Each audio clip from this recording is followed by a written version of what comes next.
Welcome to my device. So let's start microbiology. Today we'll start viral hemorrhagic fever. Viral hemorrhagic fever में सबसे important topic है dengue. तो dengue को अपन आज cover करेंगे इस लेक्चर में. First we start about introduction of viral hemorrhagic fever. Viral hemorrhagic fever क्या होते हैं? वो वायरस जो कि तुम्हारे बॉडी की एंडोथेलियम वॉल को डैमेज करे उसको बोलते हैं वायरल. उसको वो वायरस जो होता है वो कॉज करता है फीवर, तो उस फीवर को बोलते हैं वायरल हिमोरेजिक फीवर. हिमोरेजिक कहाँ से आया? जो एंडोथेलियम को उसने डैमेज करा है उससे ब्लड बाहर आ जाएगा, तो उससे हिमरेज होने लगेगा, तो हिमरेज आ गया. ठीक है. नेक्स्ट टॉक अबाउट कितने टाइप के ग्रुप्स होते हैं, कितनी फैमिलीज होती है. तो 3 ग्रुप में बांटा है. पहला एर्बो वायरस. एर्बो वायरस को एक अलग सा ग्रुप क्यों दिया है? Because it is transmitted by arthropod. It is transmitted by arthropods. तो भैया ये इसकी अलग कहानी है. ये अर्थपोर्ट से ये ट्रांसमिट होता है, इसलिए इसको अलग ग्रुप में रखा गया है. नेक्स्ट बात करते हैं फिलो वायरस. तो फिलो वायरस जो होता है उसमें आते हैं 2, जैसे कि इबोला वायरस और मारबर्ग वायरस. ठीक है. Next is rodent born. Rodent born में 2 अलग वायरस आते हैं, जैसे हंटा बोलते हैं जिसको, हंता वायरस और एरिना वायरस. भैया ये होते हैं तुम्हारे ग्रुप्स. अब बात करते हैं सिंगल ग्रुप की और सबसे इंपॉर्टेंट डेंगू की. शुरू करते हैं एबोरल वायरस या एबोरल इन्फेक्शन में. तो एबोरल इन्फेक्शन क्या होते हैं? वो इन्फेक्शन जो किससे बॉर्न हुए हैं? अर्थोपोड से. यानी कि अर्थोपोड से फैले गए. अर्थोपोड मतलब कोई भी इंसेक्ट, जैसे कि मच्छर, मक्खी, कोई भी इंसेक्ट. ये बहुत diverse group of RNA virus लेके आते हैं, बहुत अलग अलग ग्रुप के आरएनए वायरस इसमें होते हैं. ठीक है. और ये ट्रांसमिट कैसे होते हैं? By blood sucking arthropod. जो अर्थोपोड तुम्हारा ब्लड सक करेगा. सबसे बड़ा एग्जांपल मच्छर, मॉस्किटो ब्लड सक करता है, और मॉस्किटो से ही ब्लड में तुम्हारा जो ब्लड है उसमें ये वायरस आ सकता है. ठीक है. तो भैया ये होगा इंसेक्ट वेक्टर. एंड बस then we talk about what is the introduction. So introduction में ये कहना चाहता हूँ मैं इसमें कि बस एक चीज़ ध्यान रखना कि ये जो अर्बो वायरस है, ठीक है, ये बहुत ही इकोलॉजिकल है प्लस एपिडेमोलॉजिकल है. इसका मतलब क्या है और ये क्यों इंपॉर्टेंट है? यहाँ पे इंपॉर्टेंट इसलिए क्योंकि ये जो चीज़ है, ये जो वायरस है तुम्हारा, विच इज अर्बो वायरस के ग्रुप में जितने भी वायरस होंगे वो सारे के सारे एपिडेमोलॉजिकल और इकोलॉजी दोनों को सपोर्ट करते हैं. इसका मतलब ये वर्ल्ड के हर कोने में मिलेंगे. वर्ल्ड के हर कोने में तुमको जो वायरस अर्बो वायरस के अंदर होंगे वो तुम्हें हर जगह मिलेंगे. अब अर्बो वायरस के अंदर कौन कौन से, तो उसका अगर तुम सुनना चाहते हो तो ये सुन लो कि अर्बो वायरस में मेनली अपने आता है कौन? चिकनगुनिया हो गया, डेंगू हो गया, और कौन सा आता है? अभी तो 2 ही आते हैं. ठीक है. तो भैया ये बात कर रहे हैं. सेकंड क्लिनिकल मैनिफेस्टेशन की बात करते हैं. तो क्या क्या होगा? फीवर होगा. ठीक है. फीवर हो सकता है तुमको हीमोरेजिक फीवर ग्रुप, तो ये तो फीवर तो होगा, साथ हीमोरेज भी होगा. और कुछ क्लिनिकल सिंड्रोम्स एसोसिएटेड होते हैं डेंगू के साथ में, कुछ एसोसिएट होंगे अपने चिकनगुनिया के साथ में. तो एक स्पेसिफिक डिसीजेस के अलग अलग साथ में जो उसके एसोसिएटेड सिम्टम्स हैं, जो कि एक डेफिनेटिव सिम्टम होते हैं. फॉर सपोज डेंगू की अगर बात करते हैं, डेंगू में अगर तुम्हें डेंगू है तो फॉर श्योर तुम्हारे जोड़ों में दर्द होगा, या तो चिल्स, हाँ, जोड़ों में तुम्हें दर्द होगा फॉर श्योर. अगर बात करते हैं चिकनगुनिया में अर्थराइटिस हो जाता है. और चिकनगुनिया में प्लस एक वो उसको शायद चिक्का बोलते हैं, चिक्का, जो कि वो स्पॉट्स बन जाते हैं अपने बॉडी के ऊपर चिकनगुनिया के, और इसको इंडियन भाषा में बोलते हैं माता जी आ गई है. ठीक है. और देन टॉक अबाउट मलेरिया. तो मलेरिया में ठंड के बुखार आता है, मतलब पैर ठंड लगती है फिर बुखार आता है. तो इससे एक एसोसिएटेड सिम्टम्स होते हैं जिससे अपन एक डेफिनेटिव बना सकते हैं कि हाँ भैया ये हो सकता है अगर ये हो रहा है, तो मतलब ये डिसीज हो सकती है अगर ये सिम्टम्स हैं तो. बात करते हैं डेंगू की. डेंगू क्या होता है? डेंगू कॉज होता है मोस्ट कॉमन वायरस से, विच इज डीएनवी जो होती है. ऐसा नहीं कि सिर्फ एक सीरोटाइप होती है, मतलब एक टाइप के होते हैं. डीएनवी होते हैं 5 टाइप के. कितने टाइप के होते हैं? 5 टाइप के होते हैं. इसमें 4 सीरोटाइप होते हैं और 5वां सीरोटाइप अभी रिसेंटली फाउंड हुआ है. ठीक है. Then we talk about the vectors. तो भैया वेक्टर में 2 आते हैं. एक होता है एडीज एगिपेटी और एक होता है एडीज एल्बोपिक्टस. इसको एडीज बोलते हैं, याद रखना, एडीज. ठीक है. अब जो एडीज एगिपेटी है इसकी बात करते हैं because it is most common and most important. क्योंकि देखो एल्बोपेक्टस जो है वो इतना वो नहीं आता, मतलब इतना इंपॉर्टेंट नहीं है, because it is only found in, जो एल्बोपेटिकस है ये ओनली फाउंड होता है पेरीफेरल अर्बन एरियाज में. कहाँ मिलता है? पेरीफेरल अर्बन एरिया मिलता है. बात करते हैं एडीज एगिपेटस की. तो ये जो होती है ये डोमेस्टिक प्लेसेस में हर जगह मिलेगा. डोमेस्टिक प्लेसेस डोमेस्टिक प्लेसेस में मिलेगा। ठीक है, अब बात करते हैं कि जो एडीज होता है ये करता क्या है, ये आता है अपनी अपनी बॉडी पे आया, अपनी बॉडी पे इसने सक किया इसका ब्लड, और उसका ब्लड सक करके इसने जो वायरस है किसका, DNV वायरस जो है वो छोड़ देगा अपने ब्लड के अंदर। अब उससे क्या होगा, अब ये सुनो, इंक्यूबेशन पीरियड होता है 8 से 10 दिन का, 8 से 10 दिन का इंक्यूबेशन पीरियड होता है, जो कि एडीज को चाहिए रहता है। देखना क्या हुआ, फॉर सपोज कोई डेंगू वाला इंसान है, ये डेंगू वाला आदमी है, ठीक है, ये डेंगू वाला आदमी बड़ा खुश बैठा हुआ है, तो डेंगू हो रखा है, ठीक है, डेंगू हो रखा है। मच्छर आया, मच्छर इसको काटा, आके मच्छर ने इसको काटा, ये चले गया। अब ये जो मच्छर है इसको कम से कम 8 से 10 दिन चाहिए होंगे इन्फेक्टिव बनने में। फॉर सपोज मच्छर डेंगू वाले को काट के मेरे को काटना है, तो क्या मुझे अफेक्ट होगा? नहीं होगा। मैं यही बोल रहा हूँ, it need a extrinsic incubation period, it needs a extrinsic incubation period तो जानते हैं, जैसे कि मैंने पिछले 8 के लेक्चर में देखा था, क्या देखा था कि 3 महीने से लेकर कुछ महीने से लेकर 30 साल तक उसका इंक्यूबेशन पीरियड चलता है। वो जो था वो इंट्रेंसिक था, मतलब अपनी बॉडी के अंदर था, ये अपनी बॉडी के बाहर है, तो एक्सटेंसिक हो गया। तो किसके अंदर है? ये मच्छर के अंदर है, ठीक है। तो मच्छर में हो गया एक्सटेंसिक इंक्यूबेशन पीरियड, जो कि 8 से 10 दिन का होता है। तो अगर मच्छर एडीज एगिपिटस किसी डेंगू वाले इंसान को काट लेता है, उसके अंदर आ गया वायरस किसका? एडीज का। अब वो वायरस एडीज मॉस्किटो के अंदर क्या होगा, डेवलप होगा, उसका इंक्यूबेशन पीरियड चलेगा 8 से 10 दिन के अंदर। 8-10 दिन के बाद अगर वो तुमको काटता है तो तुम्हें हो सकता है डेंगू हो जाए, लेकिन उस बीच में अगर काटेगा 6 दिन में काटेगा तो तुम्हें डेंगू नहीं हो रहा, ठीक है। तो incubation period, extensive incubation period बोलते हैं इसको, 8 से 10 दिन का जो होता है, extensive intrinsic period, extensive incubation period. अब बात करते हैं किसकी, नेक्स्ट पैथोजेनेसिस। पैथोजेनेसिस क्या कहती है कि जो प्राइमरी डेंगू होता है, प्राइमरी डेंगू इन्फेक्शन जो होता है वो अकर का होता है जब पहली बार डेंगू वायरस आता है, ठीक है, जो फर्स्ट टाइम आता है। फिर कुछ महीने या कुछ साल बाद आएगा तो भैया सेकेंडरी रिस्पॉन्स आएगा। ऑब्वियसली तुमने पढ़ा होगा कि प्राइमरी रिस्पॉन्स सेकेंडरी रिस्पॉन्स होते हैं, तो वो ये बता रहा है। इंपॉर्टेंट क्या है, प्राइमरी रिस्पॉन्स में कौन सी एंटीबॉडी आएगी, तो याद रखना प्राइमरी डेंगू इन्फेक्शन में IgM आएगा। सेकेंडरी में कौन आएगा, सेकेंडरी का क्या है, सेकेंडरी में कौन आएगा, IgG आएगा। सेकेंडरी में IgG आएगा, प्राइमरी में IgM आएगा। तो ये बात हो गई। Next we talk about what are the clinical classifications. अब क्लिनिकल क्लासिफिकेशन इंपॉर्टेंट क्यों है पढ़ना, उसकी बात करते हैं। इंपॉर्टेंट है, इंपॉर्टेंट इसलिए है क्योंकि क्लिनिकल क्लासिफिकेशन के हिसाब से ही अपन को देखा जाएगा कि कौन सी सिम्टम्स कौन सी स्टेज पे आ रही है। उस हिसाब से डेंगू की होती है 3 स्टेज। कितनी स्टेज होती है? 3 क्लिनिकल स्टेज होती है। First stage is for dengue fever. Dengue fever, dengue fever का वो क्या है तुम्हारा कि भैया तुमको पहले सुनो क्या क्या आएगा। ये बाइफेजिक फीवर होता है पहली बात, और ब्रेक बोन फीवर होता है ना, ब्रेक बोन मतलब हड्डी तोड़ बुखार बोलते हैं। क्या बोलते हैं? हड्डी तोड़ बुखार, मतलब बहुत दर्द होता है और स्पेशली जॉइंट्स में दर्द होता है। सैडल बैक फीवर इंपॉर्टेंट नहीं, लेकिन ये बहुत इंपॉर्टेंट है, ब्रेक बोन फीवर, ठीक है। ब्रेक बोन फीवर बोलते हैं डेंगू के फीवर को। Then we talk about frontal headache हो सकता है, cardiovascular system infection, muscle and joints pain, lymphadenopathy, और अब ये हो गई तुम्हारी रेट्रोऑर्बिटल पेन तक, ये हो गई तुम्हारा फर्स्ट क्लिनिकल स्टेज। मतलब पहले क्लिनिकल स्टेज में तुमको डेंगू फीवर आ जाएगा, ठीक है, तुम्हें फ्रंटल पेन हो सकता है, मतलब सर दुख सकता है, तुम्हारा कार्डियोवास्कुलर इन्फेक्शन हो सकते हैं, तुम्हें मसल जॉइंट पेन हो सकते हैं। लेकिन अब आती है second stage, which is dengue haemorrhagic fever. अब इसमें क्या होगा, इसमें हाई ग्रेड कंटिन्यूस फीवर होगा, मतलब जो फीवर है वो उसकी ग्रेड बढ़ जाएगी, हाई ग्रेड फीवर है। सेकंड हेपेटोमेगेली है, मतलब जो लीवर है वो इनलार्ज हो रहा है। थर्ड इज थ्रोम्बोसाइटोपिनिया है, मतलब प्लेटलेट काउंट जो है वो कम हो रहा है। थ्रोम्बोसाइटोपिनिया, प्लेटलेट कम होगा। डेंगू में प्लेटलेट कम होता है, सबको पता है कि भाई कीवी खाते हैं, डेंगू में कीवी खाई जाती है, ठीक है, सबने खाई, जिसको हुआ उसने खाई भी होगी। और प्लेटलेट काउंट बहुत कम होता है इसमें, मतलब लेस देन 1 लाख। और नॉर्मल कितना होता है पता होना चाहिए, नॉर्मल कितना रहता है, 1.5 लाख से 2.5 लाख होता है शायद, ठीक है।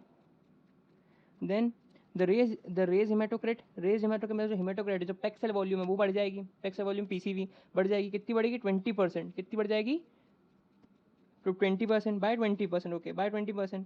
अब नॉर्मल PCV कितनी होती है ये तुमको पता होना चाहिए उसमें। फिर नॉर्मल PCV मेंस में होती है, सॉरी, हाँ, नॉर्मल PCV मेंस में और फीमेल में अलग अलग होती है। अरे नॉर्मल PCV मेंस में होती है 48 to 55%, और फीमेल्स में होती है, फीमेल कितनी होती है, इट इज़ 38 to 45%।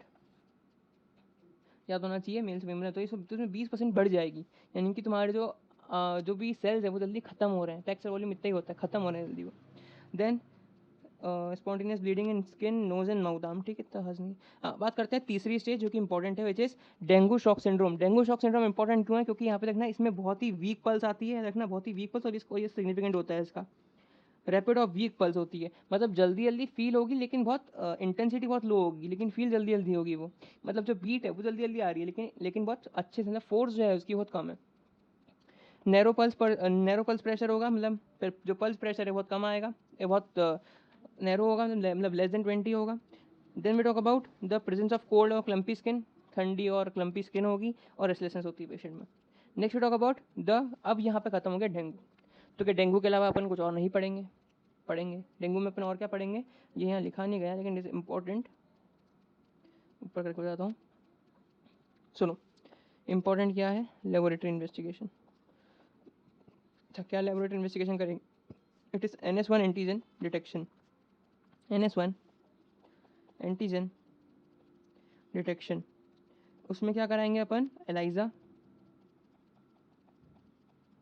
और ICT, इम्यूनोक्रोमेटोग्राफिक टेस्ट, ठीक है, ICT और अपना एलाइजा कराएंगे, जो कि NS1 एंटीजन को सीरम के अंदर पता कराती है, और ये बहुत ही हाई होती है बिकॉज क्यों, क्योंकि जब डेंगू होता है तो डेंगू का जो एंटीजन होता है, डेंगू का एंटीजन है NS1 एंटीजन, डेंगू का एंटीजन है NS1 एंटीजन, और ये एंटीजन जो होता है ये 1 से 7 दिन में, मतलब जब बुखार आया इंसान को, फीवर के 1 से 7 दिन के अंदर तुमको ब्लड में मिल जाएगा अगर तुम्हें डेंगू हुआ होगा तो जैसे ही फीवर आता है, पेशेंट पूछता, डॉक्टर पूछा कि भैया कितने दिन से बुखार आ रहा है, बोलेगा 2 दिन से बुखार आ रहा है, तो भैया तुम्हारे ब्लड के अंदर NS1 एंटीजन मिल जाएगा, इसका टेस्ट करा लो, तुमको पता लग जाएगा डेंगू है या नहीं है।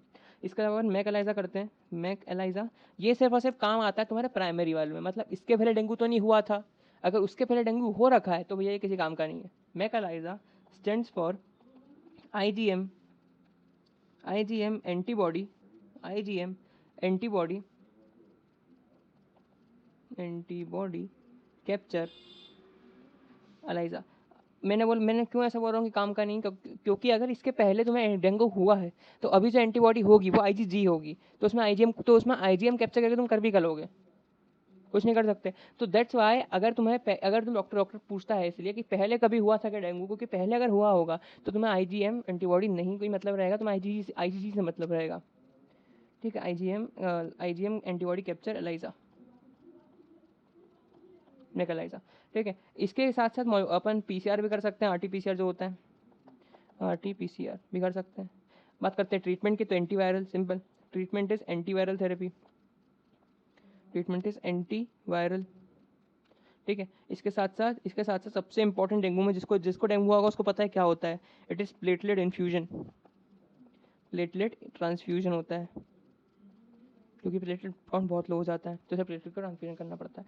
अब बात करते हैं एक और डिसीज़ की विच इज़ वेरी इंपॉर्टेंट, इतनी भी नहीं लेकिन फिर भी पढ़ लो ताकि कभी क्वेश्चन आ जाए, आता नहीं है लेकिन कभी आ जाए तो, इट इज़ चिकनगुनिया। चिकनगुनिया तो क्या पूरा पढ़ना पड़ेगा, नहीं पूरा नहीं पढ़ना, सिर्फ जो बता रहा हूँ याद रख लेना, हमारा काम हो जाएगा उसमें। क्या याद रखना है, देखो चिकनगुनिया जो होता है उसमें सबसे पहली बात एक्यूट फीवर होता है, एक्यूट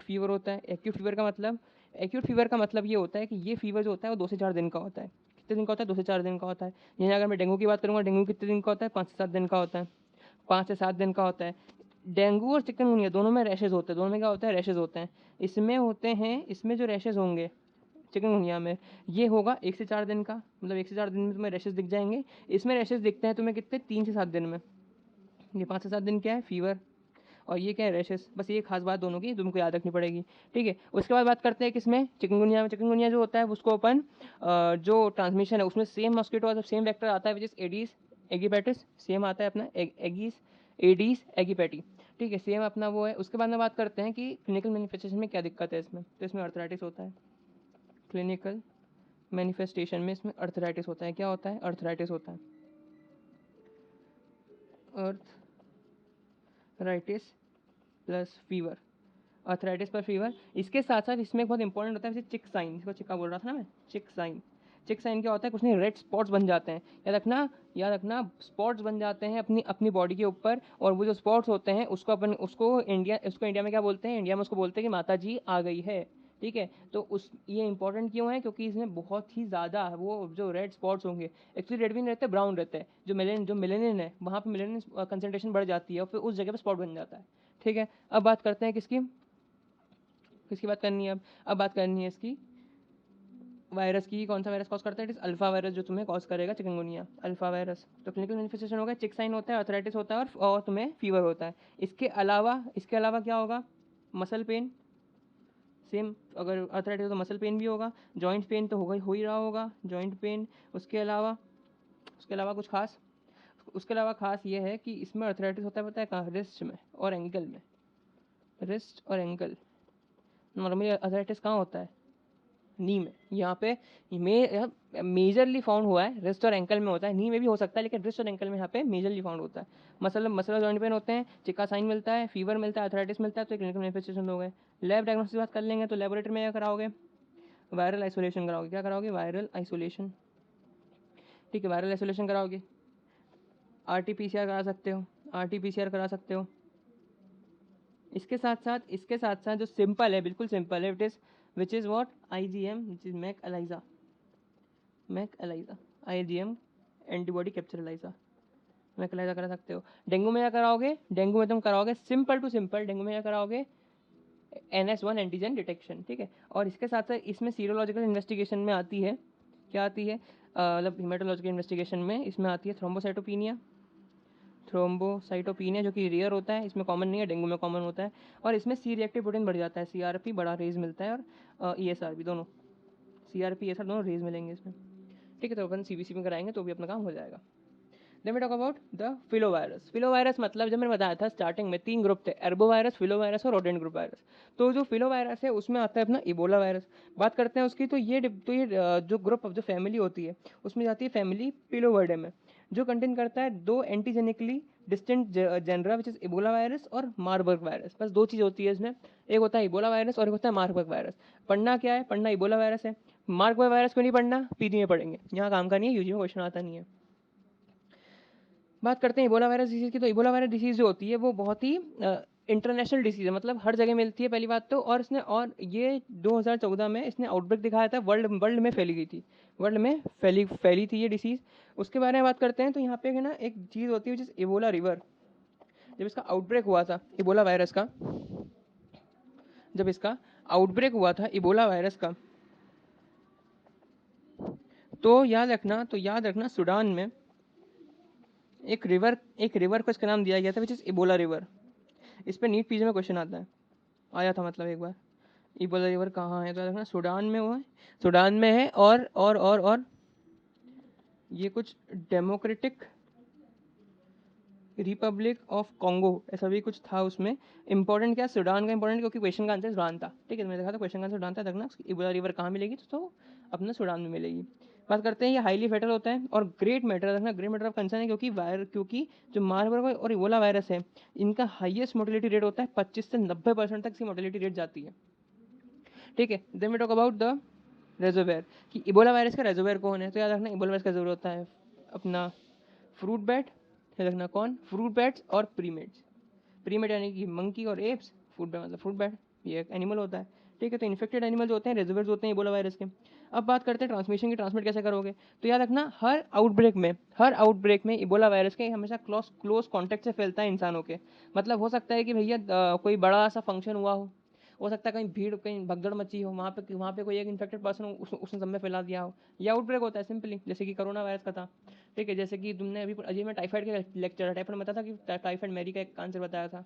इंडिया में एक एग्जाम्पल है कोरोना वायरस में, कहीं एक सोसाइटी में पार्टी हो रही थी, उस पार्टी में जो शेफ था उसको कोरोना वायरस था, तो सबको कोरोना वायरस हो गया था। ये बहुत न्यूज़ फैली थी ये।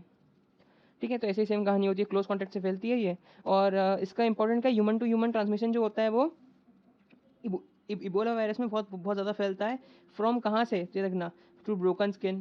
ठीक है, mucosa membrane, eyes, nose, mouth. मतलब फॉर सपोज मेरे को इबोला वायरस अफेक्टेड पर्सन हूँ, मैं किसी में छींक दूँ, ठीक है, मैं छींक दूँ, मेरा ब्लड कहीं गिर जाए, ठीक है, मतलब मेरे अंदर कोई फ्लूइड बाहर आ जाए, ठीक है, और वो मतलब सेम कहानी, बस ऐसे कोरोना वायरस में क्या था, मैं कहीं छू लूँ और फिर वो कहीं छू ले तो उसको कोरोना हो जाएगा, ये कहानी नहीं है। इसमें सिंपली ये है कि भैया मैं अगर कहीं छींक दूंगा तो उसको इबोला वायरस होगा। ठीक है, छींक दूँ या रो दूँ simply. Then blood secretion organ and and bodily fluid of infected peoples, ये इंपॉर्टेंट होता है। इंपॉर्टेंट क्या है इसमें और कि health care workers and close contact family members ज़्यादा इन्फेक्ट होते हैं। Next talk about clinical manifestation क्या आता है, तो इंक्यूबेशन पीरियड इसका 2 से 12 दिन का होता है। इबोला वायरस मेरी बॉडी के अंदर आके 2 से 12 दिन बैठेगा, बढ़िया डेवलप होगा, उसके बाद मेरे को इन्फेक्शन कराएगा। कॉमन सिम्टम क्या है, फीवर है, हेडेक है, मसल पेन है, उसके अलावा सोर थ्रोट होती है, sore throat followed by abdominal pain, vomiting and severe watery diarrhoea, severe watery diarrhoea होता है। Then we talk about the इसमें ब्रूजिंग होती है, ब्रूजिंग मतलब वही रैशेज होते हैं, ये एर्थमेटस मैक्यूपेपुलर रैशेज। अब बात करते हैं इससे किसकी, लेबोरेटरी इन्वेस्टिगेशन। तो लैब इन्वेस्टिगेशन में क्या करोगे, लैब इन्वेस्टिगेशन बात कर लेते हैं। इसमें करेंगे serum antibody detection, serum antibody detection. Serum antibody detection में सबसे बेस्ट टेस्ट अपने पास जो है उसमें क्या बोलते हैं, उसका नाम जल्दी बताओ, आपने बहुत पढ़ा है उसको और हर जगह आ रहा है, सीरम एंटीबॉडी डिटेक्शन हर जगह आता है, इट इज एलाइजा। क्या कराओगे, एलाइजा कराओगे, एलाइजा कराओगे। और इंपॉर्टेंट क्या है, इंपॉर्टेंट इसका है antigen which is antibody which is NP और जीपी, न्यूक्लियोप्रोटीन और ग्लूकोप्रोटीन, ग्लाइकोप्रोटीन और न्यूक्लियोप्रोटीन दोनों के इसमें रिकॉम्बिनेंट मिलते हैं, ठीक है। Then next is what, RTPCR, RTPCR ये दोनों तुम कर सकते हो किसमें, अपने इबोला वायरस में।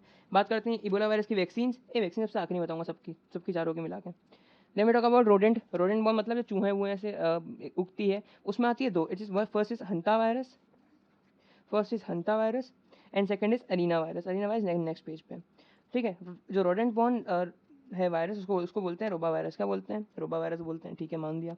उसके बाद बात करते हैं जो ट्रांसमिट होता है रोडेंट से टू द मैन, मतलब चूहे से या कोई भी ऐसा एनिमल जो कि रोड पे बहुत छोटा है और रोड पे घूमता है, उससे मैन में अफेक्ट होंगे by contact to the infected body fluid, infected body fluid और एक्सक्रीशन से उसके जानवर के मैन को कॉज हो रही है, ठीक है। हंता वायरस की बात करते हैं तो हंता वायरस जो होता है वो बिलोंग करता है genus hanta virus which family is बर्नीविरिडे।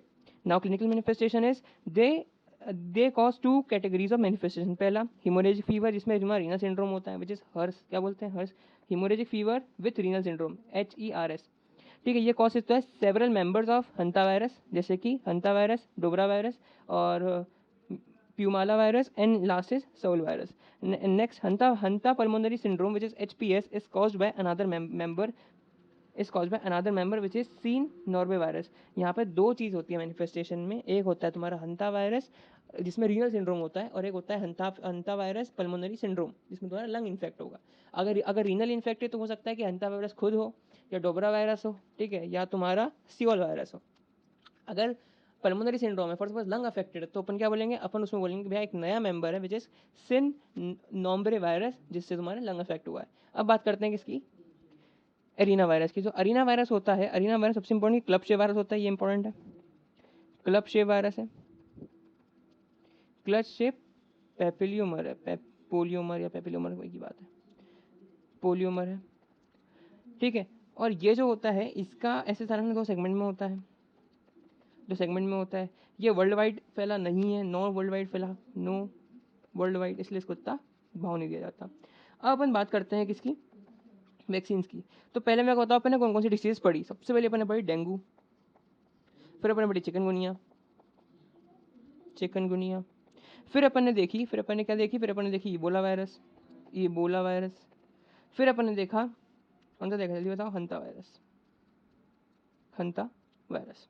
So let's talk about the vaccination. Vaccination important क्योंकि क्वेश्चन आता है नीट पीजी में कि कौन कौन सी वैक्सीन किसकी है। तो फर्स्ट अपन ने पढ़ी डेंगू, डेंगू की बात करते हैं, डेंगू में कौन सी वैक्सीन होती है, it is chronic yellow virus, yellow virus virus dengue vaccine which is CYD vaccine, CYD vaccine, ठीक है। अब बात करते हैं किसकी, नेक्स्ट चिकनगुनिया। तो चिकनगुनिया की वैक्सीन भी होती है क्या, क्यों नहीं होगी, चिकनगुनिया की वैक्सीन भी होगी। तो देखो चिकनगुनिया की वैक्सीन अवेलेबल होती है बाय नेम्ड एज चिकन और चिक वायरल वैक, CVV, चिक वायरल वैक होती है, ना चिक वायरल वैक्सीन बोलते हैं इसको, चिकनगुनिया वायरस वैक्सीन होती है, simple which is alpha viral vaccine. Next talk about the फिलो virus. तो फिलो वायरस में जो वैक्सीन होती है इट इज, फिलो वायरस मतलब इबोला, तो इबोला वायरस में जो वैक्सीन होती है इट इज स्ट्रीव, STRV, इसका फुल फॉर्म भी होता है कुछ, क्या फुल फॉर्म था इसका, स्टीरिया, हाँ ऐसा कुछ था, Sierra Leone trial to introduce vaccine for Ebola, vaccine for Ebola. तो ये है तुम्हारी वैक्सीन का full form, Sierra Leone, LEONE, Leone trial to vaccine Ebola, vaccine for Ebola. इसमें देखो स्टीव कहाँ से आया, देखो स्टीव यहाँ से आया इसमें, SL मतलब L नहीं है, हटाओ, T और क्या इसमें R कहाँ से आया, ये R ले लो, फिर I कहाँ से आया, I इज इंट्रोड्यूस या इंट्रोड्यूसिंग, V से वही और E से इबोला। ठीक है, तो ये आया अपना स्ट्रीव वैक्सीन। अब बात करते हैं हंता वायरस की। तो हंता वायरस में कोई भी ट्रीटमेंट अभी नहीं है, मतलब एंटीवायरल थेरेपी का कोई ट्रीटमेंट हंता वायरस के लिए नहीं होता है। हंता वायरस का ट्रीटमेंट कैसे होता है, supportive symptomatic treatment, symptomatic treatment होता है किसका, हंता वायरस का। ठीक है, so that's all for today, धन्यवाद आप यहाँ तक आए।